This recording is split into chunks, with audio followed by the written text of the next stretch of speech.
Family and friends, the time has finally come. Wow. Wow, wow, wow, wow, wow, wow, wow. Y'all, welcome to an exclusive, to a special edition of the Arrington Gavin Show election night pre-show. Look, the Arrington Gavin Show is your go-to spot for sharp insights, bold opinions, and unfiltered takes on the biggest stories of the day, whether it's politics, sports, pop culture, or even the latest buzz. Here on this show, we dive deep and keep it real. So do me a favor, kick back, stay informed, and get ready to join the conversation. Look, my friends, this is it is election night, November 5th. Currently, it is 6:01. Polls end at around 7 p.m. When I tell you that this is one of the most crucial elections of our time, I'm serious. This is one of the most crucial elections of our time. So much is at stake when it comes to reproduction rights, the economy, our immigration issues on the border security, excuse me. Just the end of division, man. It's even so much more culturally, because you have an individual who is a 34 convicted felon, 34 counts, by the way, convicted felon, and then you have a prosecutor. You have possibly could be the first ever woman president, first woman president of color elected into office, elected as a president of the United States. Or you can have the ultimate comeback story in Donald Trump, right? With all the court cases. I mean, the man, I feel like he's been living in the courtroom since the last we've seen him in office. He's had some very interesting rallies. I mean, where you had a comedian describe Puerto Rico as a floating pile of garbage. You have people calling out individuals out of their name. I mean, it's been hell. I will say, but it's still it's almost like it's a Super Bowl. It's been a press conference of literally tying into the grand bout, the grand finale. You know what I mean? The headline fight. And this is the headline fight. This is election night, y'all. Polling is still going on in selected areas. And please, if you haven't, get out there, vote. This is your last chance. And even for you undecideds, people that are hesitant, because I have interacted with some people that are just saying, I don't really follow it, or I don't know too much on each side, so I'm not going to vote. Here's my thing, y'all. You're still making a choice, for one. Two, you pay taxes. Are you a resident? Do you have, are you a homeowner? Do you work within, your a selected city? Is every little thing is political, okay? As much as you try to run away from it, you just can't. You're the same exact people that will complain about issues happening on I don't know, potholes, recycling, crime in your area, this, that, and the other. Look, it all comes down to voting, y'all. If you want to be heard, guess what? You have to cast your vote. So please do yourself a favor, and not just for you, because this is for the people coming behind you, right? This is for your children's children. You hear me? This is for your children's children. So again, I hope you guys are voting out there, because the polls will be closing at 7 o'clock. Look, on today's show, I'm very excited. I have two of my good friends that will be joining me for this 1 hour pre-show tonight. I have Mr. Gary McCullum. He's a social justice advocate. He's also, activist, businessman. I consider him just a Renaissance man, dear friend of mine. Every time we run into each other at a local event, man, I mean, he's just so gracious and very influential individual here in the Hampton Roads community. So I would love to get his take on the elections, local as well as on the federal level. And we're going to kind of impact a lot of the conversations that have been brought up within this election cycle. Is why isn't black men, not all, but why are some black men, not considering Kamala Harris? Why are not men in general, but specifically black men? Also, why isn't that young people gravitate to politics? I had the opportunity of canvassing for the very first time. I was door knocking in one of our local neighborhoods in my home city of Chesapeake. I was canvassing with my good friend Mr. Les Smith, who's a candidate running for city council here in Chesapeake, and just the small quick conversation I had with residents, about the issues that they are looking to see being dealt with or met within their community, and then just interacting with people that said, I don't really follow politics, so I'm not going to vote. I'm this and that. I mean, it was a bucket list experience, I will say. I encountered some mean dogs, I'm not going to lie. We hit 100 homes that day, but I know it's for a great cause. You know what I mean? Also, later on in the show, I'll have another good friend of mine, Miss Tiffany Boyle. Tiffany Boyle is the Commissioner of Revenue for the city of Newport News, and I'm excited to have her on because I really want to get her take on the role, the leadership role of a woman, right? Because we could witness history. We can really witness history if Kamala Harris, current Vice President Kamala Harris, wins and becomes the first ever woman president. Look, it's 2024, guys. Why now? Mexico has already elected their first women president. Other countries have had women in higher leadership roles. Why isn't it so late here in the United States? So I'm going to be talking with my good friend Tiffany Boyle on that, and just some of the issues that we've been hearing in this upcoming election. Just for a little to catch her up on this election. So the 2024 U.S. presidential election has the potential to be an historically significant, even rivaling the landmark 2008 Obama-McCain race. That's right, where we witnessed the first ever African-American male elected into office, into the presidency, which saw record numbers, voting turnout, a profound shift in political dynamics. Now, a widespread public engagement. Now, here are some key reasons the 2024 election could be even bigger, my friends. Okay, first up, we have high stakes on national issues. We have heightened partisan divide. We have historic candidates and potentials first.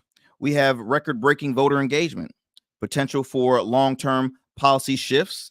The list goes on and on and on as far as why this could be the most talked about. It is the most talked about election, but why this could be such a historic race. Remember, Kamala Harris started her campaign. She had 3-4 months to run, because then our current president Joe Biden, he realized he just couldn't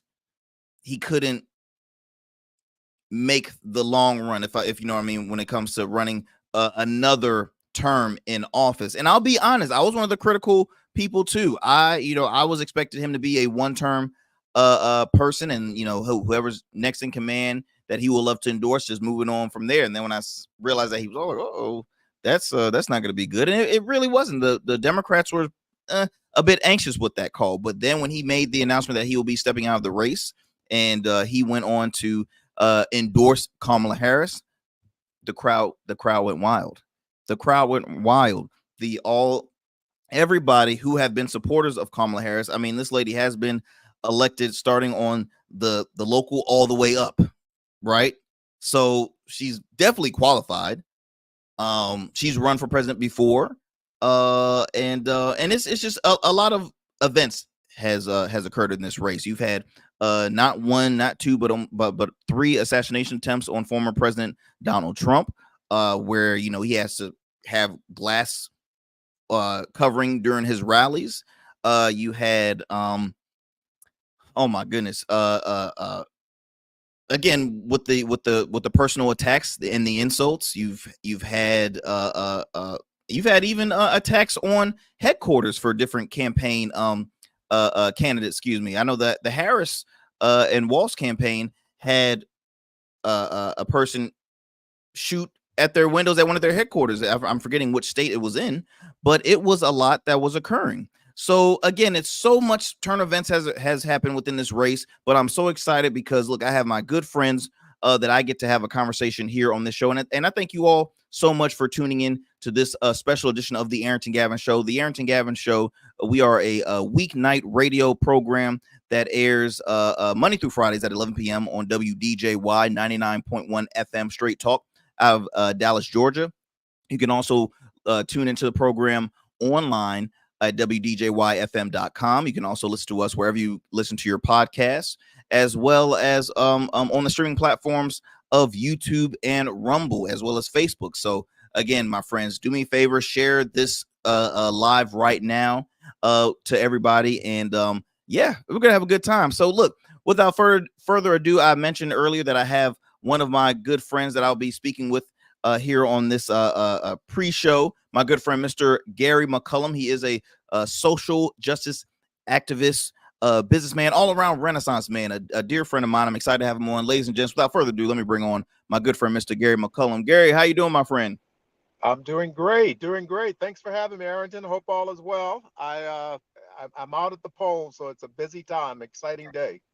Man, tell me about it. I the whole agenda on the day for myself and my wife. You know, we got up bright and early, went to the gym, and just in the morning, I saw lines out. I saw the signs out. I'm like, oh, it's crunch time, because my wife and I, we actually we voted. Hope you can see me okay. Yeah, I can see you great, my friend. I can see you great. I just jumped in the car, but yeah, it's very exciting. People are showing up, and the amazing thing, I'm seeing so many young people, first-time voters. I'm here in Virginia Beach, as you probably know, Mhm. but first-time voters, very excited, and I'd be remiss if I did not say we got about 48 minutes before the polls close. So if anybody's listening in Virginia, show up. You can still vote, even if you haven't registered. You can actually come out, register, and vote today. A provisional ballot. You can do that even if you haven't registered. So don't sleep on this one. Thank you so much for that information, my friend. As I mentioned earlier, sir, you are a very I consider you a Renaissance man, right? I'm like, this man has too many hats. It's hard to give out the resume, but every time I run into you, Gary, I mean, you've always been so gracious to myself, my wife. I mean, just a nice person, and I always just enjoy speaking with you when I have the time to, and very influential around the Hampton Roads area.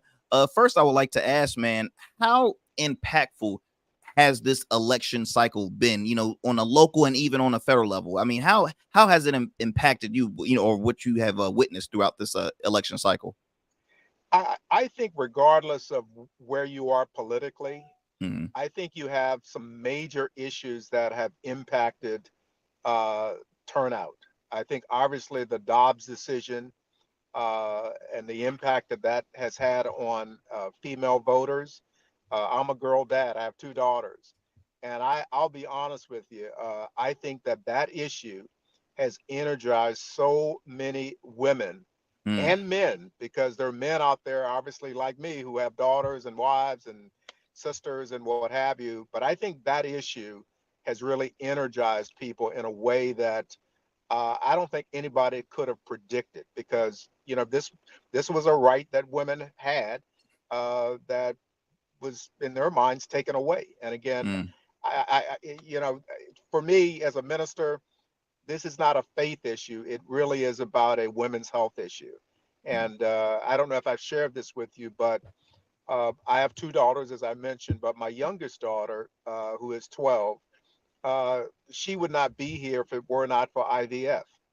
Mm. And my wife and I, we had been married for 20 years, trying to have children, had significant infertility issues. But thanks to that technology, we have a beautiful 12-year-old daughter today. And so I think there's so many people with stories like that. Uh, and I think at the end of the day, I think that's what's driving, particularly, women, but also men to show up in this election cycle. Absolutely. And look, and you're absolutely right, because you love to brag on your kids now. I always see what you're posting, and I had to leave a comment because she attends my alma mater at NCS, and I was like, let's go. Oh She's an my God. Yeah, ambassador. yeah. Well, I got Yep. to send you. I got to send you a little snippet of her speaking at church, giving a testimony about NCS. Matter of fact, I met with the head of school today, and I showed him this clip, and he said, Wow. "Oh, you have to send that to me because he wants to put it all out." But Wow. she loves the Lord and just is a phenomenal. I mean, all kids are miracles, but I think in this case, for us, having been married for 20 years, trying to have children, and then to see her come along. Oh my God, we're blessed. And I'm glad you brought that up too, Gary, because I feel like this election cycle you've mentioned women's reproductive rights, economy is on this ballot as well, border security, and you are a very I would say successful individual, right? And I myself, I've been very fortunate. I've been very blessed and raised in a great family, and I still come from family that the economy flows, it bounces all the time. And for people that, in my opinion, I've always said to focus mainly on the economy. I'm like, we have to, where's our moral compass? And I hate to kind of get too partisan on this issue, but when I speak with voters on both sides, because I had the opportunity to canvass with a local candidate in my home city of Chesapeake, and just had the few minutes to talk with voters. It was my very first time door knocking, so I was a bit nervous at the same time because there were some mean dogs at those doors, by the way. And I was like, oh boy, I shouldn't go up here. And regardless, whoever had they might have had a Trump sign or a Harrison wall sign, I was not scared. I said, well, hey, it's just a conversation. How harmless can it be? And again, there is no clear issue, and it sometimes can occur on both sides of the aisle, and that's kind of another thing I would like to discuss is when it comes to the knowledge of politics, especially on a local level. I've spoken with young people that are of age of voting, and even older people. They're like, I don't follow politics more, or I'm not too fond of I don't know too much on both platforms, so I'm just not gonna vote. Have you encountered, Gary, any people that has just said, I'm choosing the couch this round, or has chosen the couch for some years? Yeah, of course. And matter of fact, I was speaking just this past Monday at the Metro Ministers Conference about this very topic. Mm-hmm. And I think one of the things that we make a mistake doing is we don't really acknowledge that level of apathy. In other words, we say to them, well, what do you mean you're not going to vote? That doesn't make any sense. And instead of saying, look, I understand how you feel. I get it why you might be apathetic about voting. I get it, because of the state of our politics with all the bickering that you may be turned off. I understand how you feel. And matter of fact, there was a time when I felt the same way. But this is what I found out about voting and how it can actually impact not only your life, but the people that are going to be coming after you. And then I told them the story of the fact that I was born in an integrated, segregated hospital in Richmond. And because people voted in the 60s and in the 70s, we don't see segregated hospitals anymore. We don't see poll taxes being paid, forced to be paid for people to vote. We don't see that kind of stuff anymore because people decided to vote. And so when I explain kind of how I evolved, I don't discount the apathy. I acknowledge it, but let them know what I found out and how they have power. And the greatest power you have as a citizen of this country is to exercise your right to vote. Well said. I've been in that same boat, Gary, because I get being a part of the millennial demographic. I wasn't raised in a political household. Yeah, we had people with conservative views, liberal views. I mean, we were very basic, hardworking family. I've had successful. My mom was very successful, real estate broker. Father, retired colonel. Then my stepfather, first responder. So it's like I've literally seen a little bit of everything.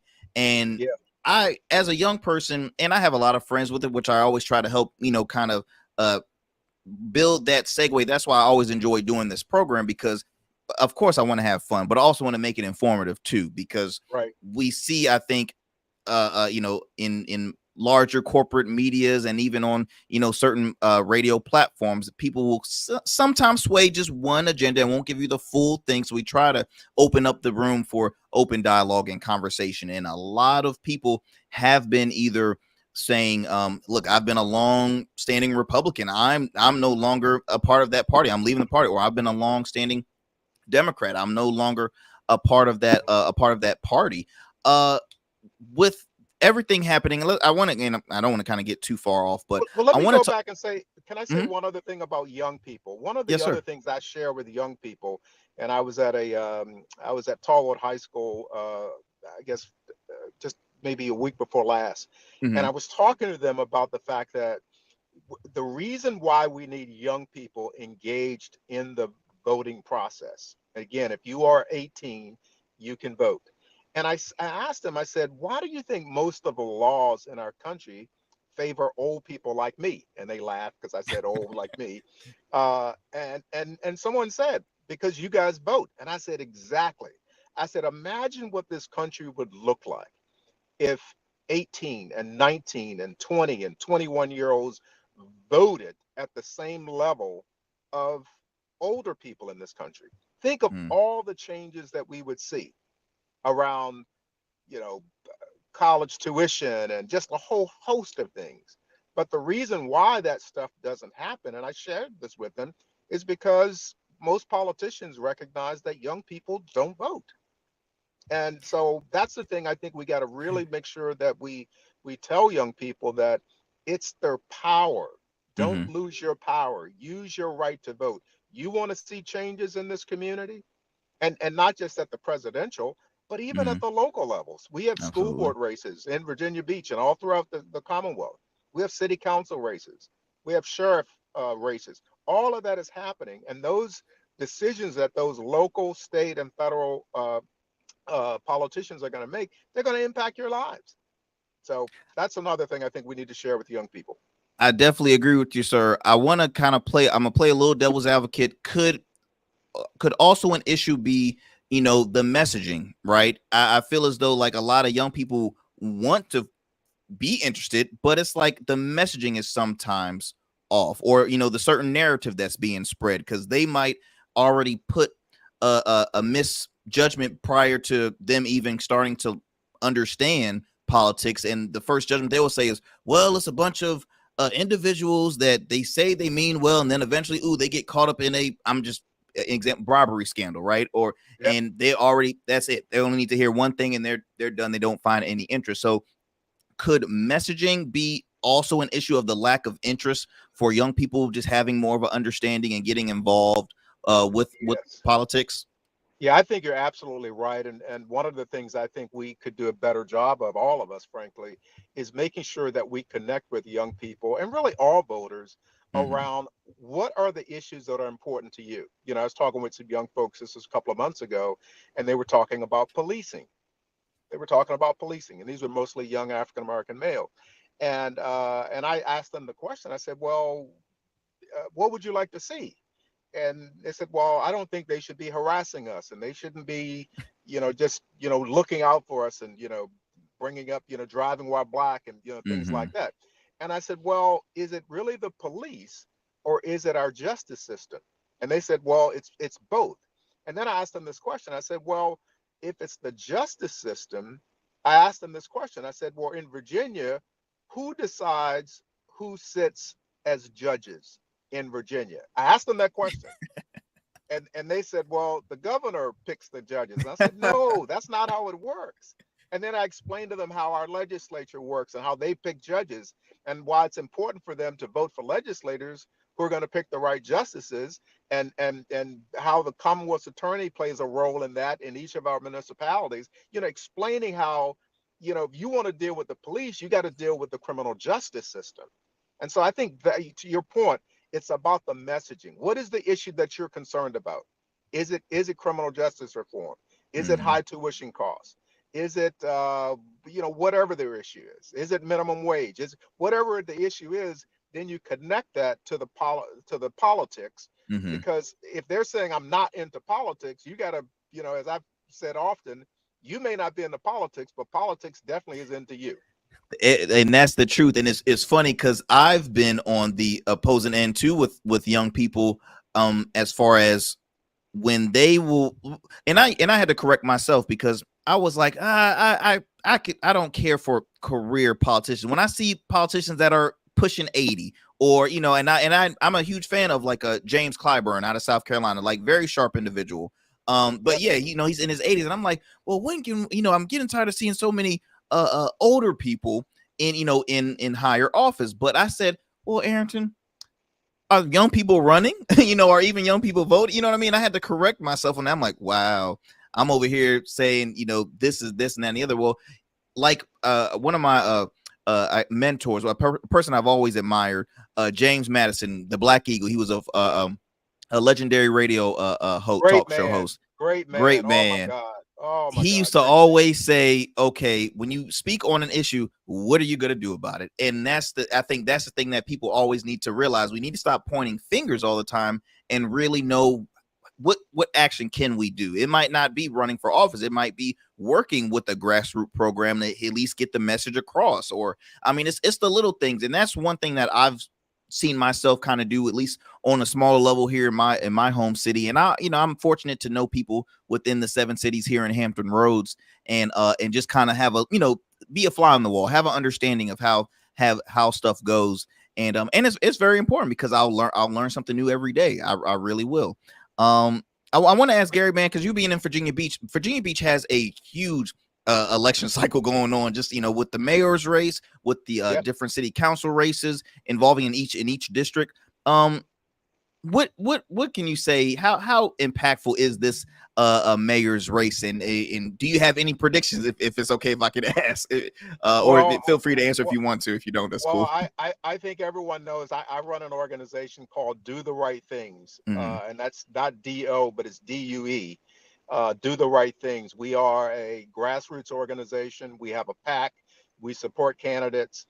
We educate the community on what's happening politically, Mm-hmm. just so that they are informed about who to vote for. And my organization, we did endorse Sabrina Wooten, Councilman Sabrina Wooten, for that seat, and hopefully she will make history by becoming the first African American female mayor of the largest city in the Commonwealth of Virginia. Wow. I don't have any predictions. I Mm-hmm. know she's in a tough race with the incumbent mayor, Mm-hmm. and a few other gentlemen that are running against her. Mm-hmm. Uh, but I know she's running a phenomenal campaign. And the one last thing I'll say about Councilman Wooten is that she has been a real champion for two issues that I think are very important. Mm-hmm. One, making sure that the spending within the city, she recognized that there was a disparity in terms of money being spent with women-owned, minority-owned, and veteran-owned businesses, and she helped get a disparity study in place, and now the city is about to do a second one.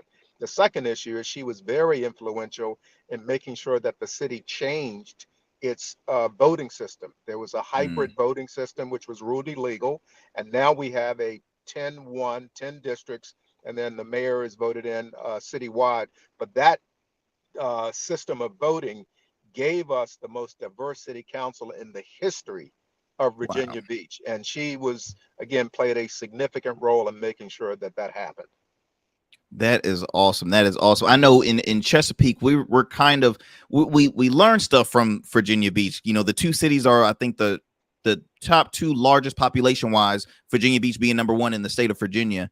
And we are at the moment trying to have the conversation on a single member voting, a district system similar to like the city of Norfolk, similar to Virginia Beach. Being a resident of Virginia Beach, how has the well, obviously it has some huge growth, because you've mentioned about diversity within your city council, but just as a resident, how has the shift been to going from at large to a single member district system? How has it been good as a I, resident? I think it does because, having run for office before myself, I understand Mm-hmm. how politics work and how campaigning works. And so in the old system, you could run in a district, but you still had to run citywide. In other words, you were running in a district, but the votes were counted citywide. So Mm-hmm. even though I'm running in a district, as a candidate, I would have to campaign in over 100 precincts. And if you think about that from a financial point of view, from a campaign financing point of view, that's Mm-hmm. very expensive. And so Yeah. what would happen in Virginia Beach traditionally is that moneyed interests would influence the election. They would Mm, basically pick the people because it takes a lot of money to run in that old system because you had to run citywide, and they would determine who was actually going to sit on city council. The 10-1 system leveled the playing field. It took the money out of the election process. And the mm, prime example that I can give you to prove that point is that Jennifer Rouse, who is now on council, mm-hmm. she ran last cycle. She's not on the ballot this time, but she ran last cycle. She was up against an opponent in her district who raised almost 10 times as much money as she did, and she ended up still winning because all she had to do was simply campaign within one district. She did not have to run citywide. So it took the money out of politics. Even though she was outspent almost 10-1, she still ended up winning. And because she was able to win, I think that's a win for everyday citizens, and Yeah. not just having moneyed interests control what happens at City Hall. Oh, absolutely. Look, I can speak for hours in regards to the city of Chesapeake because there was, the excuse me, the district system is a very bipartisan issue that a lot of residents will prefer to have because it's like, okay, if give a call to say we have nine member council, if I give a call to one and say that one and saying, oh, I can't do it, let me pass on to this one, let me pass on to that one, you can really keep someone accountable when it's like, okay, there's one direct person that you always go to within your community. And plus, Chesapeake, we have an area where they feel as though there's no representation. One side is getting treated with all the luxury apartments, the new businesses, the this, the that, and then right next door, which is still in Chesapeake, is food deserts, and it's unfair. So I know Chesapeake is really fighting hard to have some form of a single member voting system, and we've always used the example of Virginia Beach, seeing great things you guys are doing over there. And before I let you go, Gary, because I know it's a busy night, and we'll probably cross paths later this evening because I'm gonna be kind of roaming around different watch parties. But I would like to ask, in this election cycle on the federal level, there has been the conversation that black men have not been heard. Black men are, and not all, but some, and they're slowly kind of walking away from just the two-party system. Predominantly, I'll just say for the Democrats, there've been a certain amount of black men that are saying, I don't feel appreciated, and I can't really lean by give my vote to Kamala Harris. Have you had any conversations or interact with any individuals that have kind of had that mindset of I don't know about this this upcoming race? I can tell you that when I first started to hear that and I saw the polling around that, I doubted it. I really did, because I can tell you, I'm around a lot of black men. I'm a Mm-hmm. member of the Divine Nine, Omega Psi Phi fraternity. I'm a member of two ministerial conferences, the majority of which are African American male pastors. Mm-hmm. I have not seen any of that. And the reason I haven't seen it is because most of the African American males that I talk to, they've come to a real understanding of, of what this race at the federal level is all about. Mm-hmm. It really isn't about policy at all. They understand that what's on the docket, what's on the ballot, is democracy itself. Mm-hmm. That's what they've come to understand.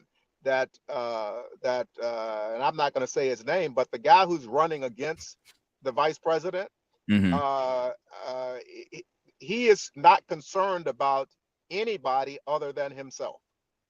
Period. And I think that's the one thing that when I talk to African American men, they they know somebody who's trying to pull a fast one, and they've seen through it. And so I don't think this whole talk about black males not supporting her, supporting the vice president, I've not seen it. I don't believe it. And I think at the end of the day, when we look at the results tomorrow, you're going to see that not only did women show up, uh, you're going to see that black males also showed up. Because as I said earlier, one of the things that I believe are going to drive a lot of men, black, white, and all other races, ethnicities, is the fact that they have relationships, loving relationships with women, their daughters, Mm. their wives, their sisters. And as I said, I think this issue around women's reproductive health is driving a lot of people into the Kamala Harris, Tim Walz camp. Well said, Pastor. Well said. Look, my friend, ladies and gents, Mr. Gary McCullum. Gary, thank you so much for taking the time out your busy schedule, my friend. Thank you, Hope to Arrington, talk for to you having soon. me. All righty, take care. God bless. Yes, sir. You Bye-bye. do the same. My friends, look, what a great conversation with Mr. Gary McCullum. Like I said, the man knows a thing or two when it comes to local and federal politics and just really the community, right? We've had a great conversation. I'm excited because my next guest I want to bring on, but before I bring her on, because I see her waiting so patiently backstage. Hi, how you doing? How you doing? Before I bring Tiffany on, my good friend Dr. Eric Clavell, friend to the show, political and legal analyst, who is busy right now on our local news stations right now. I believe he's with News 3 as far as giving his insight, working because it is the election cycle. He's also the host of the award-winning Clavell Report, and he is a regular local talk radio host here in the Hampton Roads area. Look, he sent me a quote because I wanted to hear from him in regards to this upcoming election. Any last-minute predictions? And he has said here, and I quote, he said, "I believe that we will know who is leading and possibly win the presidency the night of the election. However, there are several factors that will play a role in stations not calling the election." Now, Pennsylvania and other battleground states, electoral college votes will more than likely be the deciding factor in the year's election. Due to the tightness of the race, slow ballot processing and counting, mandatory recounting of ballots, and possible litigations, it is more than likely that we will not have a clear winner until several days after the election. I don't feel like waiting that long, man. Come on, bro. You're killing me, Eric. You're killing me. Then he said, "Nevertheless, I believe that Madam Vice President Harris will be the next president of the United States of America." Whew. Well, look, I don't know about y'all. I've been panicking all day. Not even all day.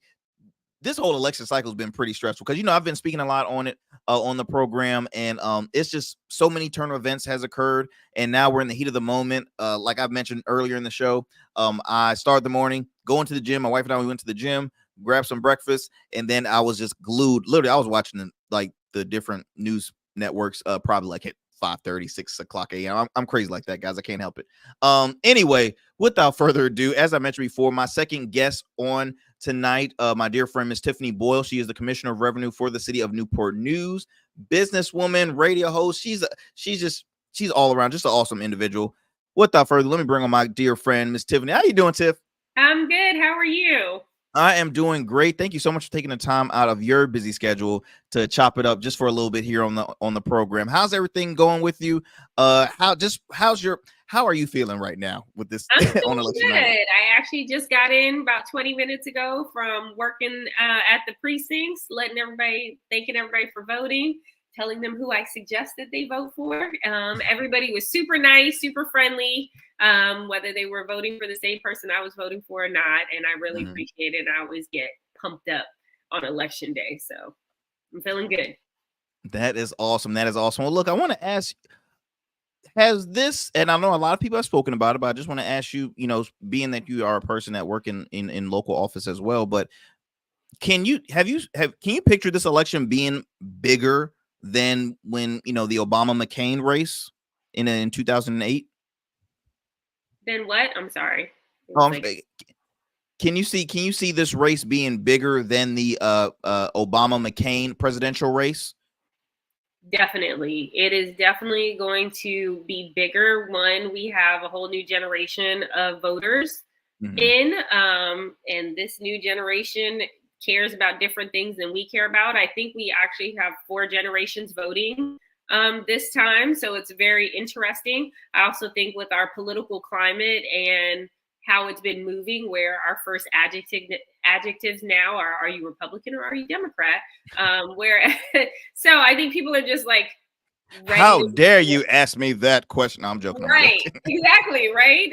And I'm like, where did we get where that's our first adjectives? Like, you know, you tell the story and you're like, oh yeah, he's a Republican. I'm like, what does that have to do with the story? But you know, so I think people are just like on edge now, and so everybody's watching, and you know, it's the biggest election of our lifetime, as we always say. I mentioned earlier in the beginning of this program, so much is at stake.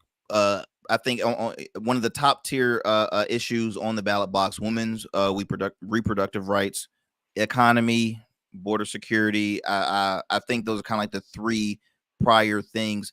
I'll first ask, when you hear the fact you being a female, if it's okay if I can ask, what how's the thought process behind, wow, women are losing a right that could, it could possibly happen, right, in this upcoming race.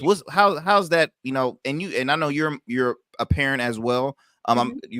You have a daughter, son? I have a daughter. Yeah. You have a daughter. So like, what's the mindset? I'm coming away from the politician Tiffany, and the parent, the women, all that stuff. How's the mindset going? So I look at it very practically, right? Women have been in a equality struggle from the beginning of time, right? When we couldn't read, when we couldn't go to school. Now it's equal pay. So I look at it like it's not fair that we're even having these discussions about reproductive rights, because I don't feel like that should even be in legislation. I don't think that should be government control, because we don't talk about male reproductive rights. But I do know it's part of our struggle going forward onto where we can get to equality. So I just hope that we're moving in the right direction. And it's always, one step forward, two steps back, one step forward. Hopefully it's two steps forward, one step back. But so I look at it very practically. I don't try to get upset about it. I just look at it that this is where we are now. We've come a long way, and we still have a long way to go. And I think it's just us sticking together, women sticking together, and then having men as our allies, non-binaries as our allies, all of the above, and coming together to fight for what's right. Like this, we should not still be talking about women's reproductive rights.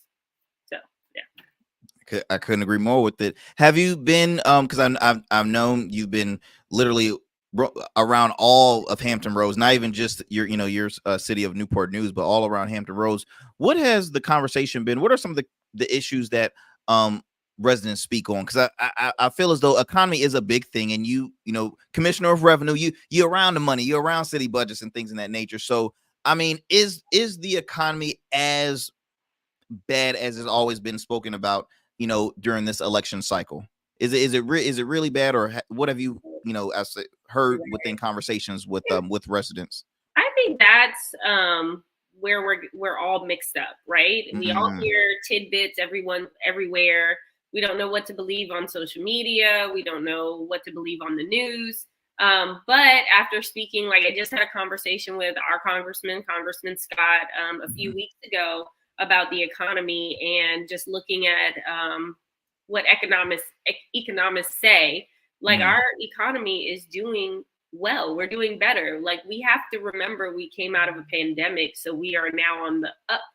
We're going on the incline. So, and it takes some time to get back to where we were. And then with the struggle between politics and the power struggle, it's a little harder to get to where we need to be, because everybody's not on the same page. But under Biden administration, we have more jobs than ever before. The CHIPS Act brought so many jobs back to America. So I think we're moving in the right direction. We just have to continue on that path. But what I hear from my neighbors, what I hear from the community, they talk more on the local level. Like, why do I have to pay taxes? So it's not really on the federal level. Hey, Tiffany, come here real quick. You see the price of this right here. What is this for? I got an email today from a taxpayer talking about why do I have to pay personal property taxes? I pay this, and this, and I'm like, I'm right there with you, buddy. Oh, that is hilarious. Yeah. Well, you know what's funny? My wife is the same way because my wife is not from here. She is well from South Carolina. Well, her hometown really is Alaska, Anchorage, Alaska. But my in-laws, they've been in South Carolina for almost close to like 10, 11 years. And obviously South Carolina is very open with a lot of stuff, right? Not a lot of, when it comes to property taxes and stuff. And when she found it, she's like, what is this? I'm like, welcome to the Commonwealth. And it was interesting, but yeah, I just when I hear all these issues and again, I speak with friends of all sides of the aisle of, okay, what is your preference of, what is hurting you currently right now? Right. And everybody will say, oh, economy, but I'm like, well, I feel like the economy bounces just like stock markets bounce. I mean, seriously, I really believe that it always goes up and down, up and down. So again, to use that as your prime reason of, I'm like, what else, man? What else, Right. for both people. I also want to ask, because Tiffany, I always admired and respected you just as as a person, as a person serving in local office, because I think you attract young people to get involved and to enjoy politics, because you're cool. You know what I mean? Like it's just you really look, you can see, you can tell your daughter I said that your mom's cool. She's good. I'm gonna show her this. Look. But seriously, like, it's just like politics, and I had the conversation with Gary, like politics really doesn't gravitate to a lot of the young people as it should. We've seen a lot of young people kind of walk away, rather than it was a period where a lot of young people was getting more involved and engaged with political office. We're living in a society where people are kind of tired of the whole, the D and the R before the name, and not just, okay, how can we continue to come together and work together? Where do you see, the political, I guess the political party system, just politics in general, kind of moving forward, depending on this election, if your candidate wins or if your candidate loses, like, where do you see politics, moving forward from now? So what I would hope to see is that, I know it's kind of a loaded question. I'm sorry. I know, right? So what I would hope to see is that we're not so divided. Mm-hmm. I would hope to see that we don't have to be radical left. We don't have to be radical right. I hope that most of us know that the majority of us are that 80% in the middle. Like, we all want a good life. We all want to be able to come home and put food on the table. We all want to be able to pay rent or have a mortgage. Like, we want to be able to provide for our families, have fun at the same time, enjoy our first world country freedoms, right? Mm-hmm. What I think will happen is that we will continue to be super divided, right? Mm-hmm. Until we get to the tipping point. Like, I don't think we're at the tipping point yet. And then with this new generation coming in, like my daughter, who they're more accepting of everybody. They're more understanding. They're more about, my life needs to be good, and I'm not about to worry about all this other stuff. I think once they start coming in and getting that majority, getting that control, that's when the change we'll see, and we'll get back to a Obama McCain presidential election, right? We'll get back to standards. We'll get back to respect. We'll get back to where I want my president to be better than me. And I think right now, a lot of people want their president to be like them, Yeah. So. Yeah, that's very true. I couldn't agree more with that. I know we're almost coming to a close with our conversation in this program, but I definitely want to ask, how big could the impact be of having the first ever women president, especially, again, you are a female, you serve in local office. How big of an impact could this possibly? Oh, I think we might have lost her a little bit. No worries, my friends. No worry. That's the power of live TV. I think she's having a little technical difficulties. Let's see here.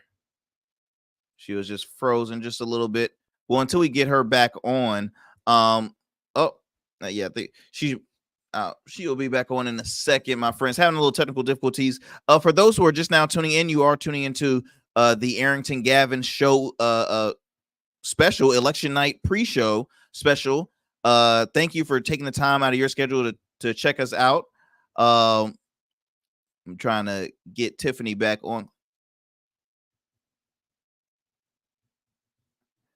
And because I just had one more question to ask her before she jet. But no, thank you for those who are watching us right now. We are live. We're gonna be up for about the next 10 minutes. Because this is election night. This is an exclusive here on the Arrington Gavin Show. This is our special edition of the Arrington Gavin Show, where I had the opportunity to speak with my good friend, Mr. Gary McCullum, social justice activist, very influential individual here in the Hampton Roads, Virginia area. I just had my good friend, Ms. Tiffany Boyle, Commissioner of Revenue for the City of Newport News. She was, we were having a great conversation, and then she kind of cut off. I think she's having some technical difficulties with her connection, but we should be getting her on very soon. Hopefully I can get her. There she goes. There we go. She's back, y'all. She's back. I'm back. So before we jet, I wanted to ask, how big of an impact having, current Vice President Kamala Harris be elected as the first women president, women of color. And I definitely want to ask you, because again, you are in a leadership role serving, the residents of the city of Newport News, a task that is a very, it's an honor, to have. And again, like, it's just how big of an impact could this possibly happen? I mean, could possibly have, excuse me. So just personally, mm-hmm. just me on a local level, I was the first African-American woman to be elected for Commissioner of Revenue in Newport News. So, and I don't even say that for that, but there's period.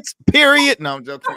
Like, and there's so much that comes with that, mm-hmm. There's so much attacks that you get because nobody wants you to be the first, mm-hmm. right?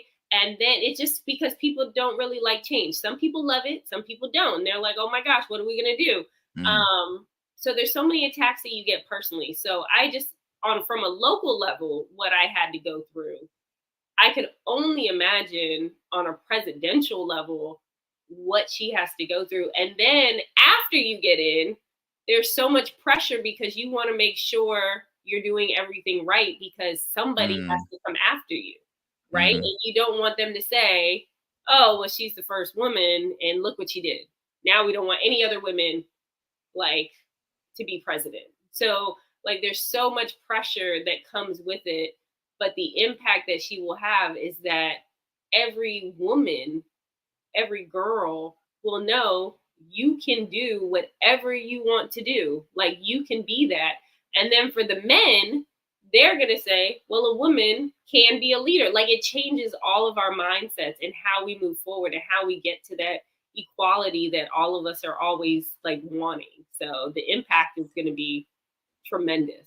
It blows my mind, the fact that it will be shocking for men to realize, oh wow, women can lead. I'm like, what are you talking about? Look, I'm speaking as a mama's boy. I'm speaking as a person that I asked my wife and my mom I don't know everything. I'm serious. Right. It's just like when it comes to who's the smartest individuals on earth, I'm always gonna say a woman. I mean, seriously, I don't know. It blows my mind. It really blows my mind. Women are running them,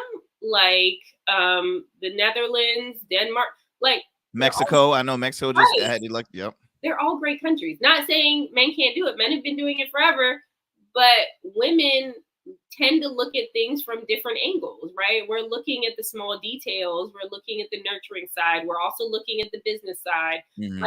Just because we can multitask so much, I think it works out better. Just in my office alone, when I first got in the office, I looked at, let's change the paint. Something simple. Them guys are like, oh my gosh, I knew this was going to happen. Right. I knew. What? Now we got to paint stuff? But it changed the atmosphere so much just from changing from a draft. Did you add any greenery to the office, Tiffany? You already know. Greenery. And I have employees that have beautiful green thumbs, and I absolutely love them because we have some amazing greenery in our office. Yes. That is Hilarious. And before I let you go, because I know the night's not over. I was telling Gary I'll probably cross paths with him because I'm gonna try and go to different watch parties throughout Hampton Roads. But there's an old show called The Closer. I don't know if you remember this. So for some reason I started watching it. I guess you could say kind of during the election. I binge watched the whole thing, by the way. It's all like it's over for me. And but the first thing that was like the theme of starting off the show was this female chief that just came from Atlanta that was basically going to be leading a staff of all men, and the office was extremely sexist. And this was, I mean, it might have been like, I'm gonna just say 2012, 2010. Like, it wasn't an old show, right? And just the issues that they were speaking a lot on that program, I'm like, wow, it's weird how, God just put something in front of you, be like, wow, this is happening like right now. And it's a huge, and it just blows my mind that we're still having these conversations in 2024, about to be 2025, or asking is this one candidate, is she qualified enough? I'm sorry, she kind of is.